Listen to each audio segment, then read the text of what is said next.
শুভ কাজে যাওয়ার সময় কেউ যদি পিছন থেকে ডাকে তো তার পরিণতি কি হয় দেখতেই থাকুন। হ্যালো বন্ধুরা, দিনটি ছিল রবিবার এবং তারিখ ছিল 18। আমরা 4 ভাই বোন মিলে একসঙ্গে পাওয়ার প্ল্যান্টের উদ্দেশ্যে সেই সকাল সকাল ঘুম থেকে উঠে কেউ দাঁত মাজেনি, কেউ মুখ ধুইনি, এই অবস্থায় মনে করেন যে রওনা দিছি।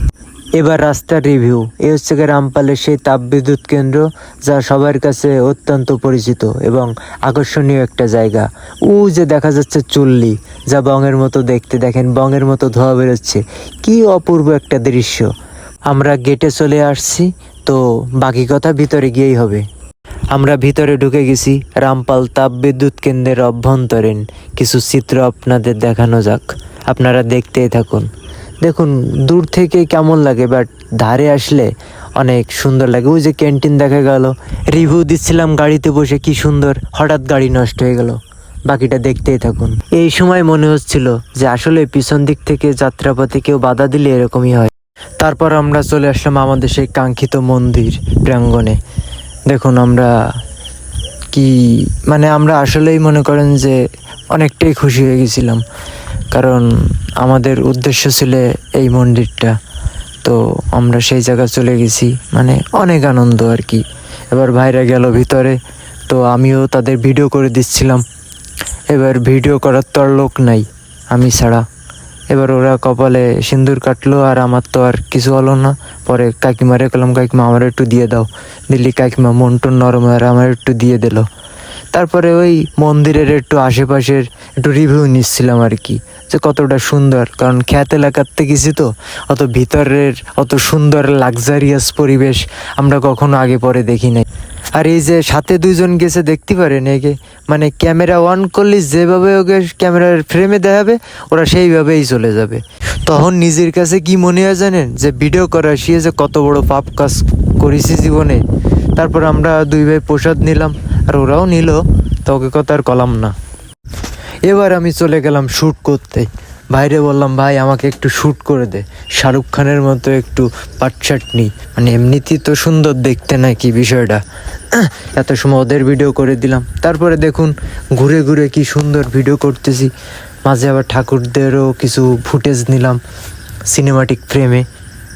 তারপর আমি বাইরে চলে আসলাম এবং দেখুন হালকা কিছু ভিডিও শ্যুট, রিলসের ভিডিও করার জন্য একটু আসলাম। এবং ভাই ভিডিও করতেছিল, এমনভাবে ভিডিও করতেছিল যে মনে হয় যে প্রফেশনাল ক্যামেরাম্যান, বাট আসলে কিন্তু ভিডিও করতে পারে না, ঠিক আছে। এমনি গায়কতের বড় হয়েছে, কাজের বেলায় অষ্টরম্বা।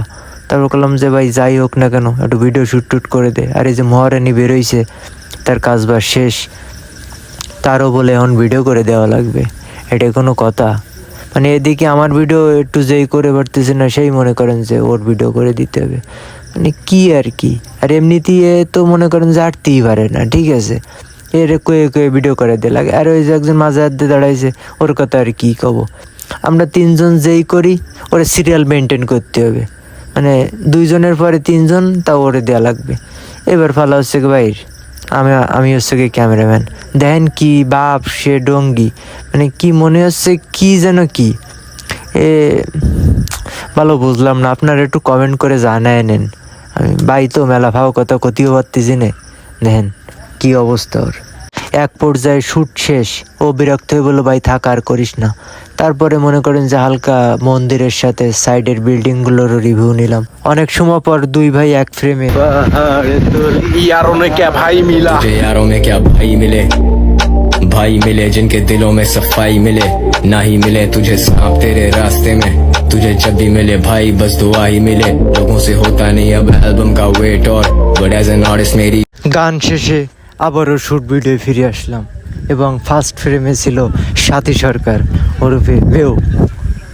আমি চোখ বন্ধ করে ওর ভিডিও করতেছিলাম, তো ও মা হুট করে চোখ মেলে দেখি আমার ভাইও এন্ট্রি নিছে এক ফ্রেমে। তারপরে এবার দুই ভাই বোনের শ্যুট, এবার দেখতে থাকুন। তারপর এই করতে করতে দুই ভাই বোন নিয়ে গেল ওই হোটেলে। আচ্ছা সরি, মিস্টেক হয়ে গেছে। আমরা এখন এসেছি মৈত্রী শপিং সেন্টারে। আর এই যে জুটটা এরা দেখতে পারেন, এ হচ্ছে কি বাড়াবাতে ছাই দেওয়া লোকজন। কারণ মানুষের ভুল ত্রুটি তো হতেই পারে। তো যেই আমি কথা কতি যেই ভুল ভাল কিছু কয়ে ফেলে, ও দৌড়ে এসে এমন পাটনি যে ও সব জানে।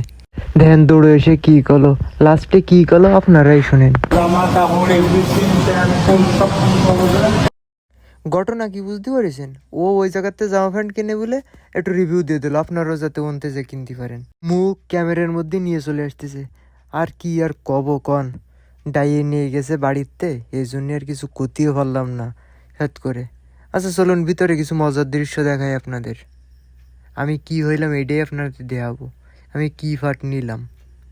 এই যে ফ্রেমটা, এই ফ্রেমে আমার থাকার কথা ছিল, কিন্তু কি আর করার, বিধাতার বিধান। আমি হয়ে গেলাম ক্যামেরাম্যান, সে হয়ে গেল এমপ্লয়ি, বুঝেননি? তার আগে ভিডিও করতে হবে। মেলা কই বলে যেই ক্যামেরাটা ধরাই দিছি, এই পিছন ফিরে ঘুরে দেখি কি এরা দুইজন সঙ্গের মতো বসে রয়েছে। কোনদিন কেমনটা লাগে। আসলে সং বলা ঠিক হবে না, কারণ সম্পর্কে ওরা আমার দিদি হয়। যাই হোক, ওরাই ডিস্টার্ব।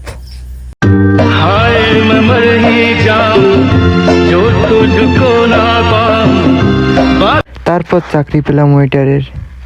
4টে চা, 2টো ম্যাডাম এবং একটা স্যার, মানে ওরূপে আমাদের 3 ভাই বোনের জন্য চা নিয়ে আসলাম। আর আপাতত মনে করেন যে ভিডিও করে যাচ্ছে। চা খাওয়া শেষ, আমরা এখন হাত মুখ ধুলাম, সুন্দরভাবে একটু ফ্রেশ হলাম, কারণ সারাদিনের জার্নি ছিল তো তারপর একটু ক্যান্টিনের ছোট্ট একটা রিভিউ নিলাম আর কি। এখানে মনে করেন যে সিঙ্গাড়া, পুরি, তারপরে আইসক্রিম, অনেক কিছু পাওয়া যায়। তো আপনারা যদি কখনো মৈত্রিক শপিং সেন্টারে যান তাহলে এখানেই সব কিছু পাবেন। সর্বশেষ আমরা রওনা হলাম আমাদের নিজ বাসভবনের দিকে। আচ্ছা যাই হোক, এখন আজকে সারাদিনের আমাদের 3 ভাই বোন আর এক হচ্ছে গিয়ে গোপালের বন্ধু, আমাকে 4 জনের জার্নিটা খুব সুন্দর ছিল, অসাধারণ ছিল। Next part coming soon.